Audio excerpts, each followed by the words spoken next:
নমস্কার, জয়তারা। ধনুরাশির ক্ষেত্রে চতুর্থ ঘর বা চতুর্থ ভাবে শনি বকরি হচ্ছে, তাহলে কি কি প্রভাব পড়তে পারে দেখে নি।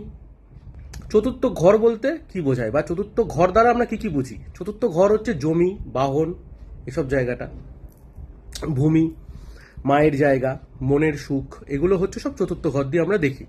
তাহলে চতুর্থ ঘর রিলেটেড যেসব কাজ, মানে যারা জমি কেনা বেচার সাথে যুক্ত, রিয়েল এস্টেট, বিল্ডার্সের বিজনেস করেন, ঠিক আছে, যারা গাড়ি কেনা বেচা করেন, এই সব জায়গায় যারা রয়েছেন, সে চাকরি হোক বা ব্যবসা, দু জায়গাতেই উন্নতি হচ্ছে। কেউ চাকরিতে জয়েনও করতে পারেন, একটু চাপ থাকলেও হয়ে যাবে।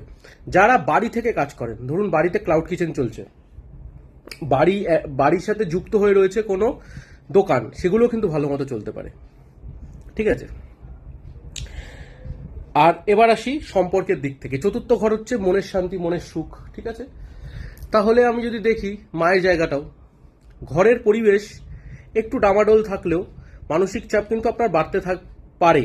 এটা পার্সোনাল চার্ট দেখে বলা সম্ভব। অনেকের কিন্তু আবার মায়ের শরীর নিয়ে একটু ভাবার সময় এসছে। যদি মায়ের চার্টে শনি দুর্বল থাকে বা আপনার চার্টে শনি এমন পজিশনে রয়েছে যেটা চতুর্থ ঘরে বসে রয়েছে বা বাজে রাশিতে বসে রয়েছে, সেক্ষেত্রে কিন্তু একটু প্রবলেম দেখা দিতে পারে, ন্যাটাল চার্ট অনুযায়ী বলছি, ঠিক আছে।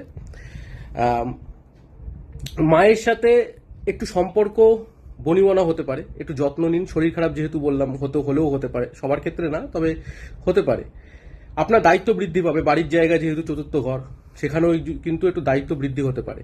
স্বাস্থ্যের দিক থেকে যদি দেখি, তাহলে কিন্তু চেস্ট পেন, বুকে অস্বস্তি, ঠিক আছে, মানসিক চাপ আসতে পারে, ঘুম না আসতে পারে, ঘুমের সমস্যা দেখা দেবে, ভোরবেলা গিয়ে ঘুমাচ্ছেন, এগুলো আসতে পারে, ঠিক আছে।